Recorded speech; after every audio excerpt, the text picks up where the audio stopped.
You might be surprised to know that it was not Arrhenius who first gave concept about acids and bases. Actually, it was Antoine Lavoisier, a famous French chemist, who thought that all acids had oxygen in them. But later, in the late 1800s, Arrhenius proved this idea wrong. Before going to definition, we should remember that acids and bases can be explained in different ways depending on the situation, but the first and simplest definition came from Arrhenius. According to the Arrhenius definition, acids are substances that produce hydrogen ions when dissolved in water, making the solution acidic. For example, hydrochloric acid releases H+ in water. Bases, on the other hand, produce hydroxide ions in water. A common example is sodium hydroxide, which releases OH- ions when it dissolves. Arrhenius' concept also has limitations, as it is great for explaining reactions in water, but it cannot explain reactions without water. After that, Bronsted-Lowry gave a modified explanation, and this concept is known as Bronsted-Lowry concept. According to this concept, acids are proton donors, while bases are proton acceptors. This is a more flexible way to understand acids and bases because it applies to more than just reactions in water. For example, ammonia does not have hydroxide ion, but it can accept a proton, making it a base under the Bronsted-Lowry definition.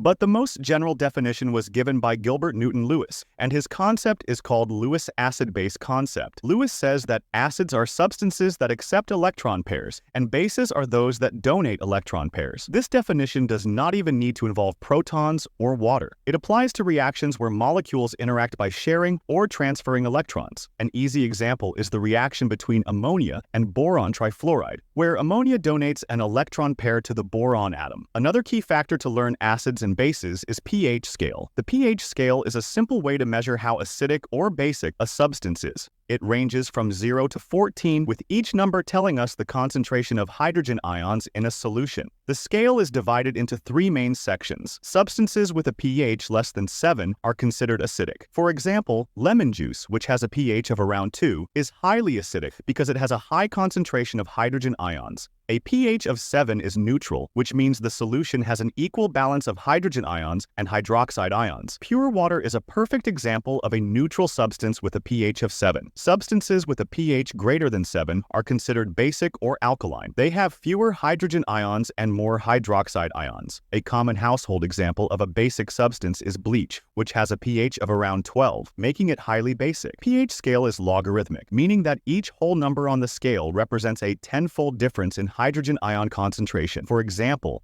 a substance with a pH of 5 is 10 times more acidic than one with a pH of 6, and a substance with a pH of 4 is 100 times more acidic than one with a pH of 6. This makes the scale very useful because it can show huge differences in acidity or basicity with just small changes in numbers. Now we can move to the strength of acids and bases. A strong acid is one that completely ionizes in water, meaning all of its molecules break apart to release hydrogen ions. For example, hydrochloric acid and sulfuric acid are strong acids because when they dissolve in water, nearly every molecule dissociates fully, producing a high concentration of H+ ions. This makes them very effective at lowering the pH of a solution, making it more acidic. On the other hand, weak acids partially ionize in water, meaning only some of the acid molecules break apart. A common example is acetic acid. In a solution of acetic acid, most of the molecules stay intact, with only a small number releasing hydrogen ions. This means weak acids do not lower the pH as much as strong acids do because they don't produce as many hydrogen ions. The same concept applies to bases. Strong bases, like sodium hydroxide, dissociate completely in water, meaning all of their molecules release hydroxide ions, making the solution very basic. Weak bases, like ammonia, only partially dissociate, meaning that only some of their molecules release hydroxide ions. As a result, weak bases don't make the solution as basic as strong bases do because they produce fewer hydroxide ions. To measure how strong or weak an acid or base is, scientists use the Ka,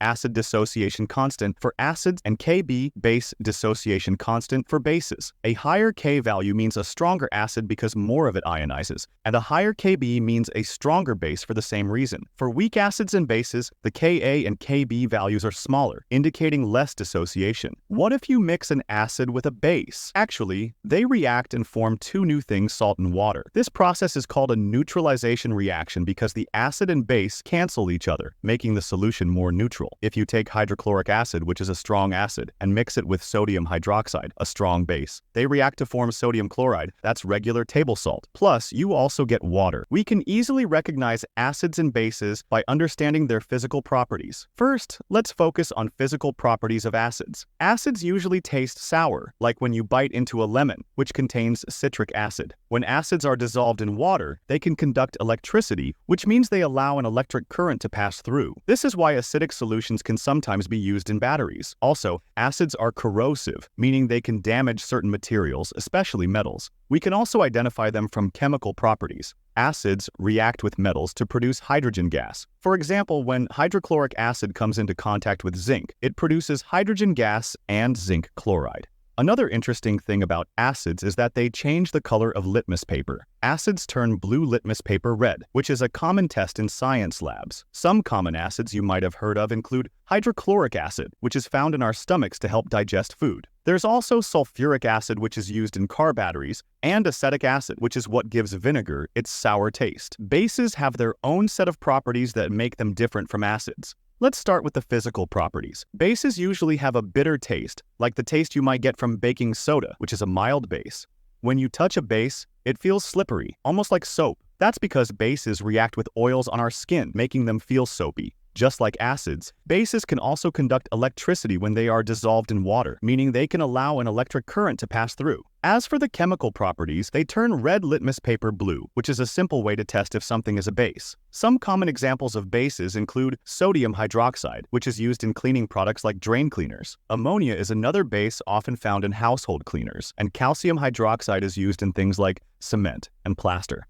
In acids and bases concept, it's important to have knowledge of buffers. Actually, buffers are solutions that help to keep the pH of a system stable, even when small amounts of acids or bases are added. Normally, if you add an acid or a base to a solution, the pH will change quickly. But with a buffer, it resists those changes and keeps the pH steady. This is because buffers are made of a weak acid and its salt, or a weak base and its salt, which work together to neutralize added acids or bases. Buffers are very important in biological systems because many processes in our body depend on a stable pH to function properly. For example, our blood has a pH that needs to stay around 7.4. If the pH goes too high or too low, it can be dangerous. Buffers in the blood, like the bicarbonate buffer system, help regulate the pH and keep it within a safe range. Without buffers, even small changes in the environment could make it hard for our body to work correctly. One common example of a buffer system is the acetic acid and sodium acetate buffer. Acetic acid is a weak acid, and sodium acetate is its salt. Together, they help maintain the pH of the solution by reacting with any added acid or base,